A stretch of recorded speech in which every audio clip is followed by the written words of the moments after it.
Girlfriend আছে কার কার দেখি হাত তোলো। মাশাআল্লাহ, সাহস আছে ওদের, বুকের পাটা আছে।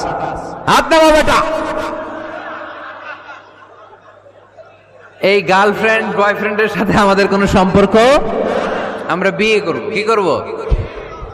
বিয়ে করব। চেয়ারম্যান সাহেব বিয়ে করাই দিন এগুলোরে, আপনার দায়িত্বে দিয়ে গেলাম। এই গার্লফ্রেন্ড বয়ফ্রেন্ড এগুলো ইসলামের কালচার নয়। বিয়ের চেয়ে ভালো কাজ পৃথিবীতে হতে পারে। বিয়ে করতে গেলেই বাপে বলে আগে নিজের পায়ে দাঁড়া। তো এতদিন ও কার পায়ে দাঁড়াইছে? ছেলে মেয়েদেরকে সাহস দেন, ছেলেও পড়বে।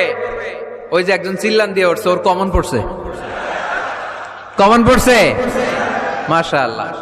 গার্ডিয়ানরা যারা আছেন ওদের দুঃখ কষ্ট একটু বুঝেন আপনারা, মিলাই দিয়েন ওদেরকে, বিয়ের পিড়িতে বসায় দিয়েন। বিয়েতে কল্যাণ।